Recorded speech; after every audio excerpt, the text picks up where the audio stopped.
Are you working hard in your business but feel like something important is missing? Like you're meant for more, but you can't quite name what it is? I'm Erin Dragonsong, a magical mentor and subconscious blocks healer for purpose-driven women entrepreneurs.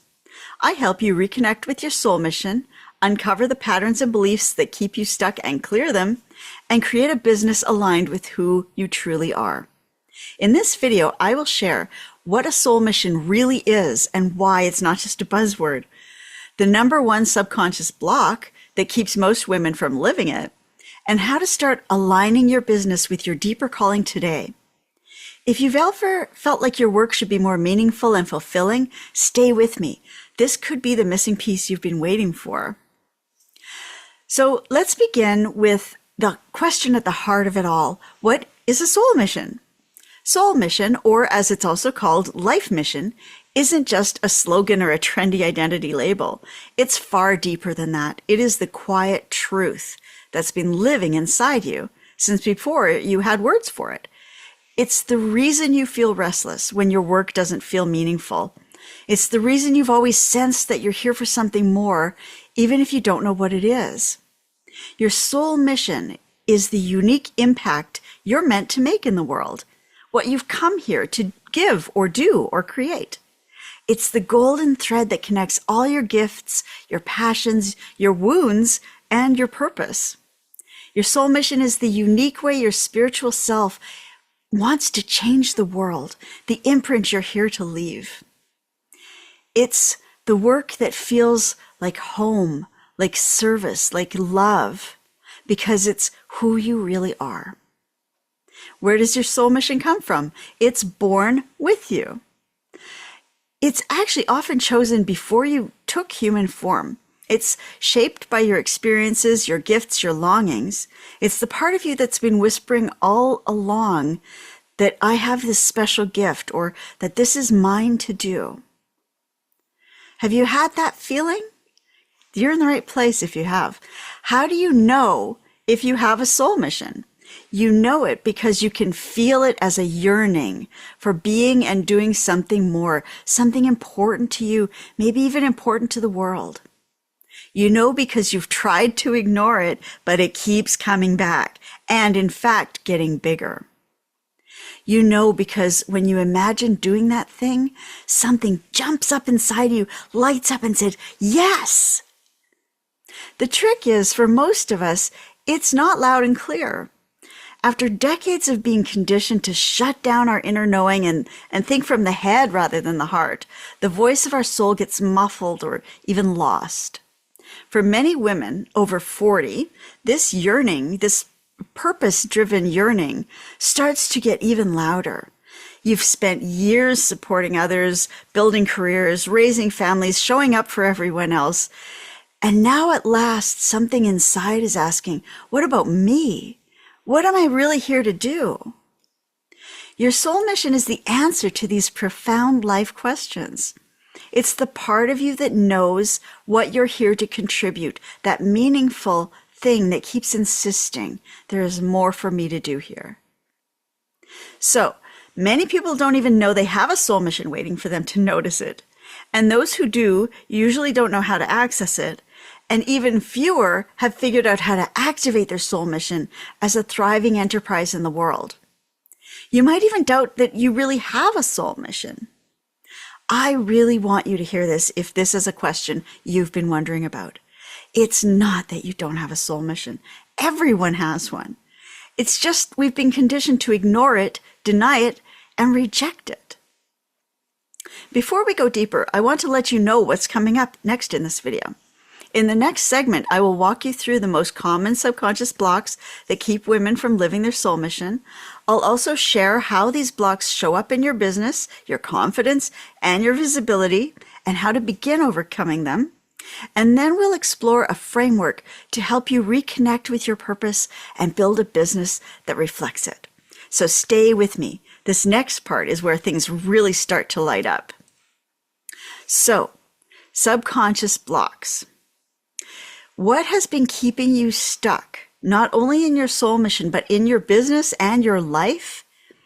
We're dealing with these subconscious beliefs thoughts, feelings, patterns that are holding us back, that are keeping us locked in a certain way of being in the world, a certain level of result. And that word subconscious is important because this isn't just about mindset. It's not just about thinking positively or pushing through resistance or overcoming through willpower and hustle. These blocks live deeper than all of that. They are woven into your nervous system, your emotional memory, your sense of safety. These are the invisible patterns, deeply embedded beliefs, and emotional imprints that live beneath your conscious awareness. They shape how you see yourself, what you believe is possible, and how safe it feels to do anything, and in particular, in this case, show up fully in your life mission. They continuously sabotage your mission and your whole life in these sneaky, subtle ways. You might feel called to do something meaningful, but find yourself procrastinating every time you sit down to work on it.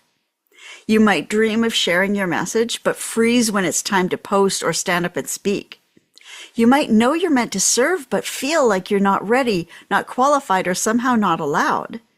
Does any of that sound familiar? We are taught to believe that these are character flaws, but they are not. They are subconscious protection patterns. Your system is trying to keep you safe and alive based on outdated information and destructive solutions. It is absolutely essential to clear these out of your way if you're ever going to have the kind of life you dream of. Since this is such a big part of what I help people with, there's a lot I would love to say about that, but I'll save it for a future video. Your subconscious patterns, though, are not your fault. Most of them were imprinted when you were a tiny little child. But they are your responsibility. Because until you clear them, they keep running the show. They keep you second-guessing, overgiving, hiding, even if your soul mission is shouting for you to step forward. So let's name them. Let's bring them into the light. Once you see them clearly, they start to lose their power. And that's when everything in your life can really start to move. So I said I was going to give you one, but you know what? I'm going to give you 5 of the most common blocks I see in women who are trying to step into their soul mission. These are the subconscious soul mission blocks. Soul mission block number 1, fear of being seen. This is one of the biggest things holding back your mission. It's the fear that if you let your light really shine, you will be misunderstood, rejected, or even attacked. It often leads to perfectionism, hiding behind busy work, or over-preparing instead of taking effective action. You probably tell yourself you're just doing what needs to be done, but really, underlying that, you're protecting yourself from judgment and criticism. Soul mission block number 2, comparison and self-doubt. It kills your motivation and your momentum. This shows up as you look at others and you think you're behind, or you're not good enough, or you missed your chance, or other people have already done what you want to do. Maybe you even feel like they've done it better than you ever could. You feel like you're not polished enough or professional enough, or like you don't have enough degrees on your wall to justify what you want to do. This block pulls your attention outward. It sets your power up as something outside of you and makes you question your inner knowing. It can lead you to mimic those cookie-cutter strategies and styles and messages that aren't resonant for you as an attempt to measure up or fit in or simply play it safe. Let me tell you a secret. Your soul mission is a lot of things, exciting, rewarding, your greatest adventure. But one thing it is not is safe, because safe is just another word for not really being alive. Okay, soul mission block number 3. Dropped identity. You have probably worn so many hats: mother, daughter, partner, employee, caregiver, so many. You may have lost touch with who you are as a result of years of adapting, performing, and prioritizing others' needs. Your inner voice gets drowned out by obligation and expectation and survival patterns. This makes it really hard to hear your soul mission clearly because it's buried under layers of who you've had to be. One of the greatest things about living your soul mission is that it reconnects you with the person you've been all along, the person you're truly meant to be. Okay, soul mission block number 4, money shame. There is so much to unpack in that. It's such a critical roadblock for heart-centered people and women in particular. But for now, just think of it as the belief that you can't or shouldn't charge for your work or your gifts. This is just one aspect, but it's a big one. That asking for payment makes you selfish or greedy, that what you're doing isn't that great and doesn't deserve to be reimbursed, especially abundantly. This block is a deep subconscious lie that keeps you stuck in undercharging, overgiving, and burning out. And it sabotages your impact in the world in every way. It's one I'm really passionate about helping people clear. I don't know if you can pick up on that. Because without a free flow of prosperity, your mission at best limps along weakly and all too often dries up and dies. Okay, soul mission block number 5, fear of failure. This shows up as feeling afraid to try because you're afraid to fail. It stems from a subconscious belief that if you try and it doesn't work, it will mean something about your worth or even your survival. The real kicker here, though, is the closer you are to living your mission, your passion, your genius, the bigger the stakes and the more that fear kicks in. This block locks you down in hesitation, avoidance, or distraction, or planning mode. Anything it can do to avoid taking the significant leaps that really get you to the life you want. These 5 subconscious blocks don't just affect your confidence and your happiness, they shape your business. They influence your visibility, your pricing, your offers, your voice. They limit you in every way. They keep you from aligning with your deeper calling, not because those lies are actually true and you're actually at risk, but because something inside you is still trying to protect you from a past version of pain. Keyword here being past. So, as I said, I don't have time to go into detail with all of this, but I do want to reassure you that each of these blocks can be cleared and positive, empowering beliefs can be installed in their place.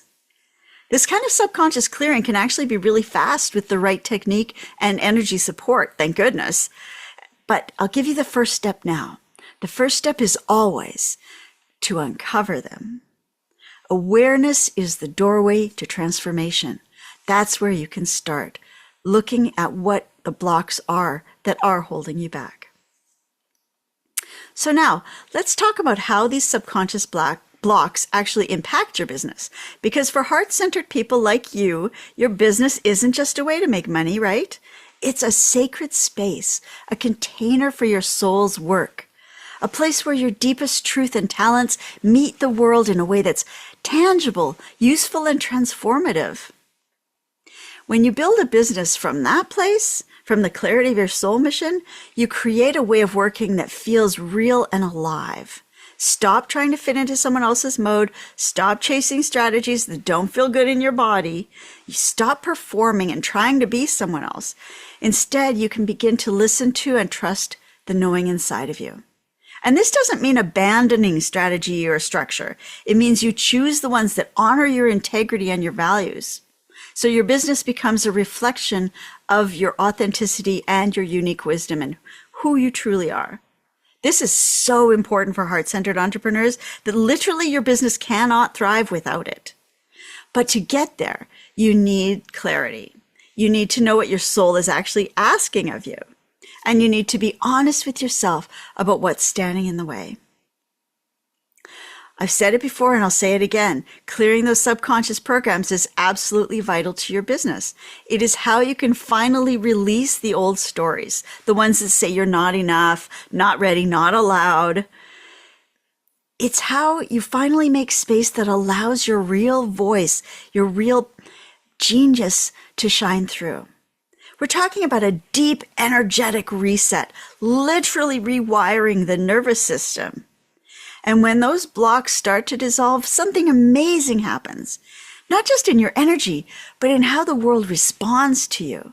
You sound more confident, you feel more connected, but your message also lands differently.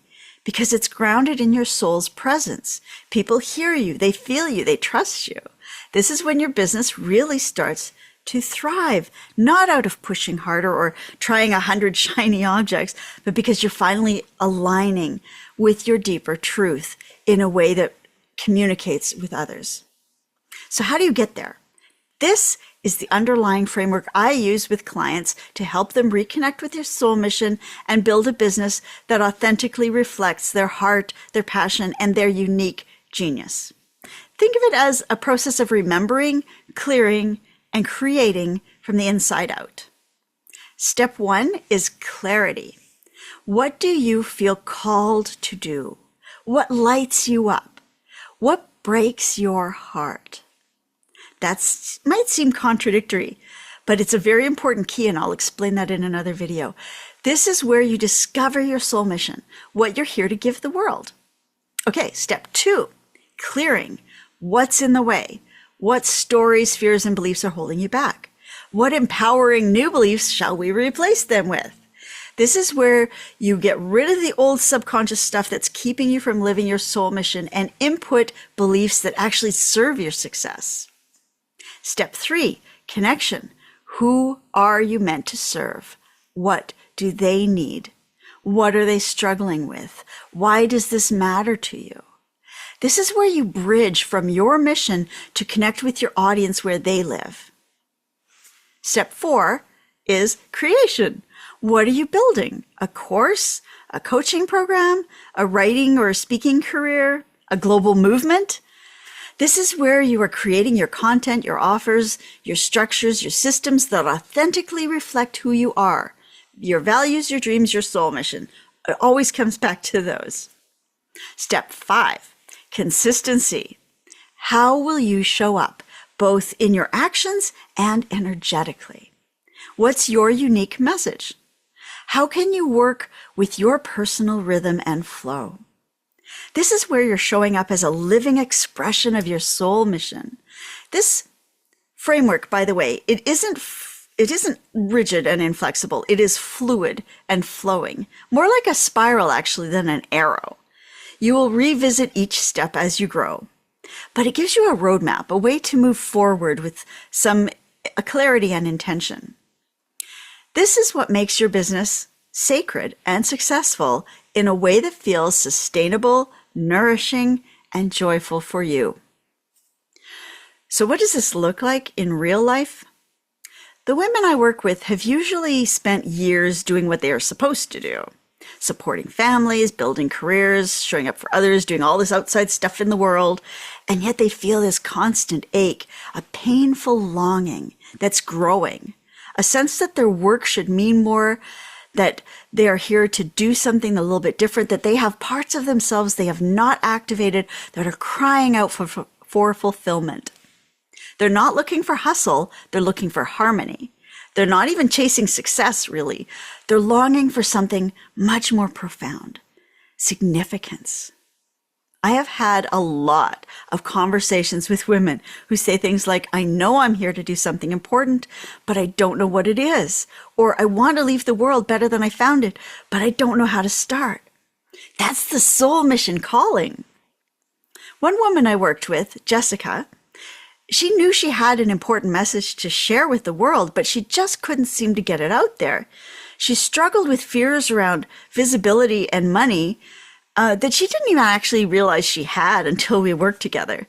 This is very common, by the way. Even people who've done a ton of work on themselves will harbor hidden blocks and need an outside set of eyes to reveal them. After all, you can't see the label from inside the jam. So anyway, once we cleared these big subconscious blocks, Jessica began sharing her truth online in a way that really spoke to people, and people started finding her. More than that, they felt drawn to her. Not because she followed some cookie cutter formula, but because she finally felt safe to be herself and let herself shine, let her soul mission shine. You see, it's not so much about tactics as about transformation. When you align with your soul mission and you activate it in your business, your work becomes an extension of who you really are, what you really care about. It becomes an extension of spirit itself. And that's when it starts to resonate with your ideal audience out there in the world. That's what we're looking for, right? Now you know where to find it. I'm reminded of a powerful teaching from Rumi, the great mystic poet. He wrote, "It is as if a king had sent you to a foreign country to carry out one special, specific task. You go to the country and you perform 100 other tasks. But if you have not performed the task you were sent for, it is as if you have done nothing at all." This quote always gives me chills and often tears. It really speaks to me of how important it is to find and live our soul missions while we still can. It's not frivolous. It's not just a nice idea. It's not something like, oh, maybe I could, maybe I should, maybe I would. It's the most important thing you've come here to do. This is what your business truly is. It is the specific task your soul was here to do. And yes, you may do many things in this life. You may fulfill many roles. But if you do not fulfill the unique mission your soul was given, it will always feel as if something essential has been left undone. And that is a regret I want to save you from. Your mission is not separate from your business. Your business is the vehicle through which your mission manifests in the world. When you think of your business or your work as that place where your one essential task, your soul mission is carried out, everything else reveals itself as nothing more than deadly distraction. This is why integration between your spirituality and your mission matters so much. Because if you can continue to treat your business as just business while keeping your true purpose hidden, you risk living this world without ever having lived what you came here to live, without ever having carried out the task you were sent for. But if you embrace your business as the very expression of your sacred calling, you are fulfilling your purpose in the way you have been designed to do. Every offer, every conversation, every creation becomes a part of your true work. So what can you do right now to start reconnecting with the soul mission that you came here to serve? Start by creating space. Not just physical space, but emotional and energetic space. Your soul mission doesn't usually shout. It whispers, it hints, it teases. It needs you to be quiet to hear it. And the best place to begin is in journaling, meditation, self-reflection. Not even to get answers so much really, but to start a conversation with your deeper or higher self. Here are some questions to ask yourself. What do I feel called to do? Not what I think I should do, but what I feel in my heart, in my bones. What fears keep showing up when I imagine stepping into that calling? What stories am I telling myself about who I am, what I'm capable of, and what's possible for me or impossible for me? Let the answers arise without judgment. This is not about fixing anything at this point. It's about connecting. Finding your soul mission isn't something you can do from a quick video, I'm sorry to say. There's a process to follow that will reveal that and incidentally really kick your intuition into high gear. We'll look at that in more detail in a future video too. But for now, choose one thing to work on, one block to work on. Just one, not all of them, not the whole mountain, one stone, one story, one fear. That's where you can begin. And get support. Whether it's a coach, a community, a healing modality, a group you practice with, don't try to do this on your own. Your soul mission is personal, but it's not meant to be solitary. In fact, it requires other people. There are many ways you can work on subconscious blocks. Some are more effective and faster than others, for sure. But when you're doing this on your own, start with tools that resonate with you. EFT, meditation, breathwork, visualization, whatever helps you move from paralysis to possibility. But this is only the beginning. When you have a good idea of how you're here to serve the world, it's time to start sharing it. This is the moment when the inner work meets the outer expression, and that is the essence of living your soul mission. By sharing, I don't necessarily mean blasting your message everywhere or launching a funnel or whatever. I mean speaking your truth, even if just to one person. posting something that reflects your soul mission, even if it's imperfect, sharing what you care about, even if it's still evolving, offering your work, even if you don't feel ready. This is how you activate your soul mission. This is the bridge between your superpowers and the impact you can have in the world. Your soul mission only comes alive through action, through showing up, being seen, speaking your truth, even when your voice shakes. Because every time you act from your soul, you strengthen the signal. You become more clear, more aligned, more magnetic. And that's how your mission begins to take shape, not in theory, but in living, breathing, thrilling reality. So let's bring this full circle. We began by exploring what a soul mission really is, not a trendy phrase, but a living, powerful truth. That quiet, persistent knowing or even urge or ache that you're here to do something that matters, something that feels like it's part of who you are. We named the blocks that keep so many women from living their truth, the fears, the stories, the inherited beliefs that cloud your clarity and dim your light. Then we began to reframe your business, not as hustle, but as a home for your soul's work. A place where your truth can be expressed, your gifts can be fully utilized, and your presence makes a difference. And finally, we talked about how to begin. Not someday, not when it's perfect, but right now, with one question, one block, one small act of courage. This is the transformation from a meaningless life to a fulfilling mission. It's not about becoming someone else. It's about becoming more of who you already are and who you are meant to be. It's about remembering what you've always known and finally giving yourself permission to live it. Because your soul mission matters. It's not a luxury. It's a sacred responsibility. The world needs your voice, your gifts, your leadership. The world needs you. If this speaks to something in you, please subscribe to this channel so you can get the latest on these topics. I'll be sharing more videos to help you clear the blocks, reconnect with your soul mission, and create a heart-centered business that feels like it was made authentically for you. And I have stuff below that you can check out in the comments, in the description, links that you want to follow, like for a little quiz to help you figure out whether you're aligned with your soul mission. Thanks for being here. I'll see you in the next video.